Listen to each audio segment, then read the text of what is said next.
Hi friends, எங்கள் video பார்க்குற எல்லாருக்கும் ரொம்ப நன்றி. ஆனால் நிறைய பேர் வீடியோ பார்க்குறீங்க, ஆனால் சப்ஸ்கிரைப் பண்ண மாட்டேறீங்க. நீங்கள் கொஞ்சம் எல்லாரும் சப்ஸ்கிரைப் பண்ணீங்கன்னா நான் ரொம்ப சந்தோஷப்படுவேன். எங்க அண்ணி சொல்றாங்கல்ல, எல்லாரும் சீக்கிரமா சப்ஸ்கிரைப் பட்டன் நமக்கு லைக் பண்ணி ஷேர் பண்ணி எங்களுக்கு கமெண்ட் பண்ணுங்க. என்ன பிள்ளைங்களா, என் பொண்ணு மருமகளும் சொன்ன மாதிரி செஞ்சிடணும், சரியா? அப்புறம் எங்க வீடியோவை ஏற்கனவே சப்ஸ்கிரைப் பண்ணவங்களுக்கு எல்லாம் ரொம்ப நன்றி.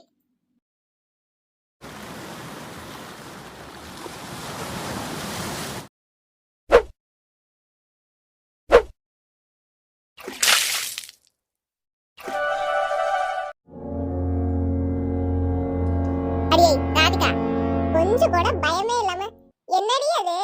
ஐயோ, அத பார்க்கவே பயமா இருக்கு. முதல்ல டிவி ஆஃப் பண்ணு, இல்ல ஏதாவது சாமி பாட்ட போடு கேப்போம். அம்மா, பேய் படம்லாம் இப்ப பார்த்தாதாம்மா நல்லா இருக்கும். நைட்ல பார்த்தா அப்புறம் எனக்கு தூக்கமும் வராது. எழுந்து பாத்ரூம் போகணும்னாலும் எனக்கு பயமா இருக்கும். அதான் இந்த படத்தை ரொம்ப நாளா பார்க்கணும்னு நினைச்சிட்டு இருந்தேன். இப்ப பாப்போமேன்னு பாக்குறேன். கொஞ்ச நேரம் பேசாம இருமா, படம் பார்க்க விடுமா என்ன? பாப்பா, என்னத்தான் பிள்ளைங்களோ, இந்த காலத்து வயசு பிள்ளைங்களுக்கு என்னத்தை பார்க்கணும்னு இருக்கு பாரு. ஏதோ சாமி படத்தை பார்த்தாலும் பரவாயில்ல, புண்ணியமாவது கிடைக்கும். பேய் படத்தை பார்க்கறான். எங்கேயோ வெளியே திடீர்னு வீட்டுக்குள்ள கூட்டு வந்து விட்டுடாதடி. அம்மா, ஏதாவது ஒன்று பேசிக்கிட்டே இருப்பேன், படத்தை பார்க்க விடுமா. அத்தை அத்தை மதியத்துக்கு என்ன குழம்பு வைக்கட்டும்? காரக்குழம்பு வச்சுட்டு பீன்ஸ் கேரட் பொரியல் பண்ணிடு. அப்படியே வத்தலும் வறுத்து வச்சிருன்னு. அப்பளமா இருந்தாலும் நல்லா தான் இருக்கும். சரிங்க அத்தை. அத்தை, சமையல் பண்ணி முடிச்சுட்டு அடுப்புக்கு விறகு வெட்டி எடுத்துகிட்டு வரேன். அக்காங்கெல்லாம் போகிறாங்க, மீனாட்சி அக்கா, காமாட்சி அக்காலாம். அவங்களோடய அப்படி போனோன்னா வேலை செய்கிறது தெரியாது. அவங்களோடய செஞ்சு எடுத்துகிட்டு வந்துடுவேன் விறகுலாம் வெட்டி. விறகு உனக்கு எதுக்கு? நீ என்ன அடுப்புல சமைக்கிற? நாங்கெல்லாம் அந்த காலத்துல அடுப்பை மூட்டி சமைச்சோன்னா 4 வீட்டுக்கு மணக்கும். நீ கேஸ் அடுப்புல தானே சமைக்கிற, உனக்கு என்னத்துக்கு விறகு?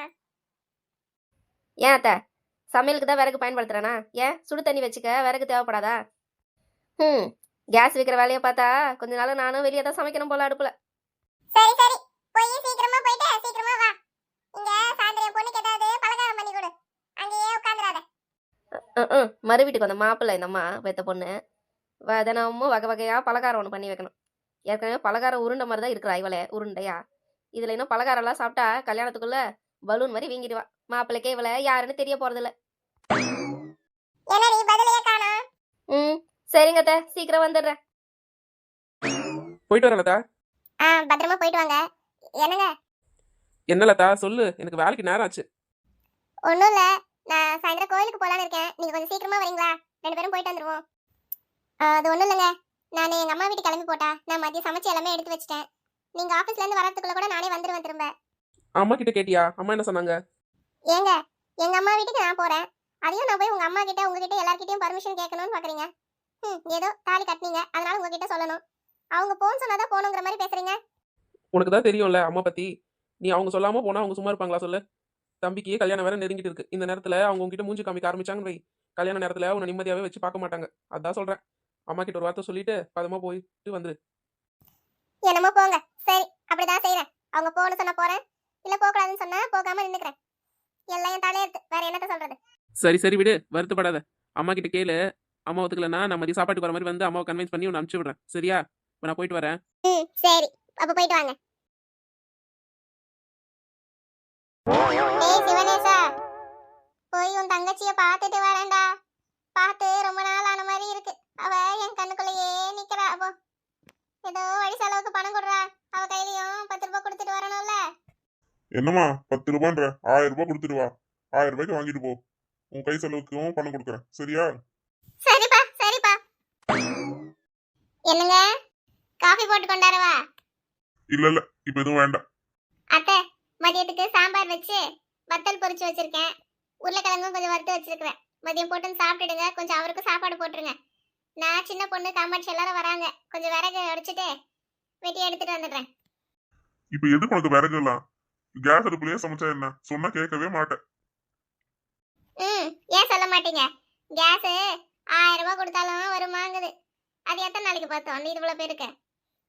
வெளியே அடுப்புல உட்காந்து நிம்மதியா சமைச்சுக்கலாம் காத்து வாக்குல. அதுல என்ன கஷ்டம்?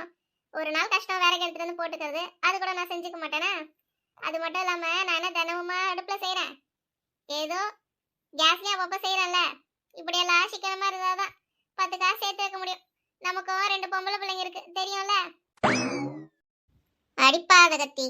அது சரி, இத்தனை நாளா என்னதான் பணம் கேட்டாலும் கிள்ளி கொடுக்கறன்றவன் இன்னைக்கு நம்ம அதிசயமா அள்ளி கொடுக்கறானா?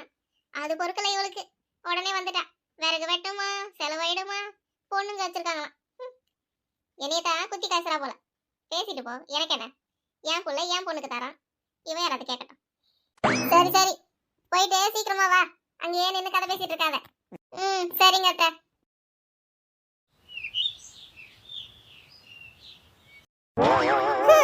நான் எங்க எப்படி இருந்திருக்க வேண்டியவ? என் நிலைமைய பாத்தியா? அருவா எடுத்துட்டு விறகு வெட்ட போற அளவுக்கு ஆயிப்போச்சு. அது சரி, நம்ம வீட்டு வேலைய நாம செய்யாம பின்ன பக்கத்து வீட்டுக்காரியா வந்து செய்வா? இதுக்கு போய் இப்படி சலிச்சுக்கிற? வேற எப்படி இருந்திருப்ப?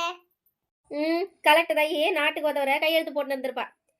ஏதோ நம்ம ஊருக்கு வாக்கப்பட்டு வந்ததால தான் பாவம் விறகு வெட்ட போறாளாம். அதைத்தான் சொல்லி புலம்புறா போல இருக்கு. அதானே, முன்ன பின்ன வேலை செஞ்சு அனுபவம் இருந்தாதானே நாள் முடிக்க. இப்ப திடீர்னு வேலை செய்யணும்னவா உடம்பு வளையல போல. நீங்க என்ன வேணா கிண்டல் பண்ணிக்கோங்க. நான் எவ்வளவு நிம்மதியா சந்தோஷமா இருந்தேன்னு உங்களுக்கு என்ன தெரியும்? வீட்டுல இருக்கிற கேஸ் அடுப்பு கூட நான் பத்த வச்சு ஒரு காஃபி போட்டு குடிச்சது கிடையாது. எல்லாம் வேலைக்கு நேரத்துக்கு கரெக்டா நடந்துட்டு இருந்தது. ஆனா எவ கண்ணு பட்டதுன்னு தெரியல. என் மாமியார் காரி பேய் பிடிச்ச மாதிரி அந்த ஆட்டம் ஆடுறா. என்ன சண்டைக்கு வாரா? இதுல அந்த முக்காடுக்காரி அவளுக்கு சப்போர்ட் வேற. எல்லா வேலையும் நான் தான் பார்க்கணுமா?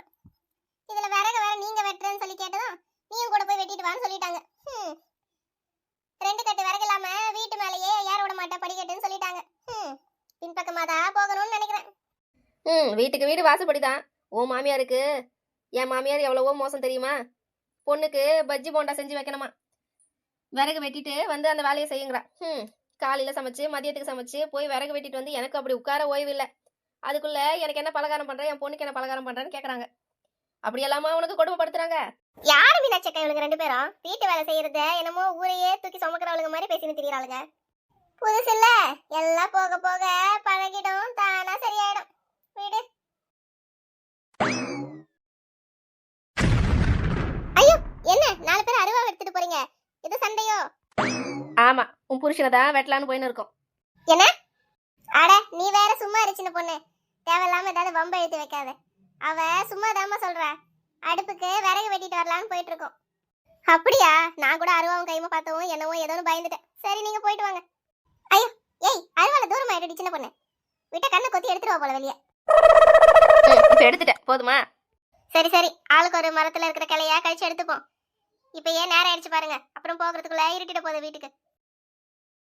நான் முதல்ல வெட்டின்னு கிளம்பிடுறேன்டாப்பா. இந்த இடம் பார்க்கவே ஒரு மாதிரியா இருக்கு.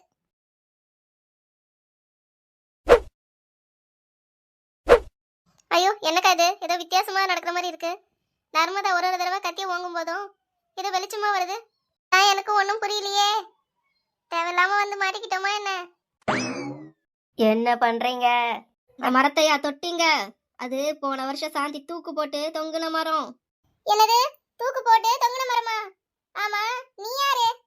என்னது நான் யாரா? ஐயோ, இது பேயா? அட கடவுளே, அட கடவுளே.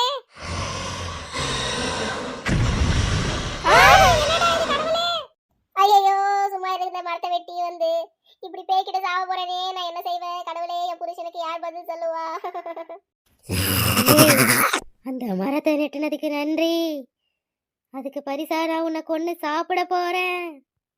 ஐயோ, வாங்க ஓடிடுவோம்.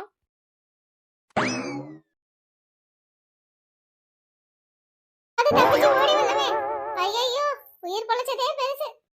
கத்தியதான் எல்லாரும் கீழே போட்டுட்டு ஓடி வந்துட்டோம். ஓடி வர பரபரப்புல. ஆமா, உசிரே போயிருக்கோம். கத்தி போச்சான் பொழிவுல. 4 முடி, உன் பின்னாடி மட்டும் என்னமோ கருப்பா கீழே இருக்கு பாரு. இதெல்லாம் இருக்கும். வாங்க சீக்கிரமா, நின்னுட்டே இருப்பீங்க. அக்கா, நிழல் இருந்தா உங்க பின்னாடியே இருக்கணும்ல. 4 முடி பின்னாடி மட்டும் இருக்கு.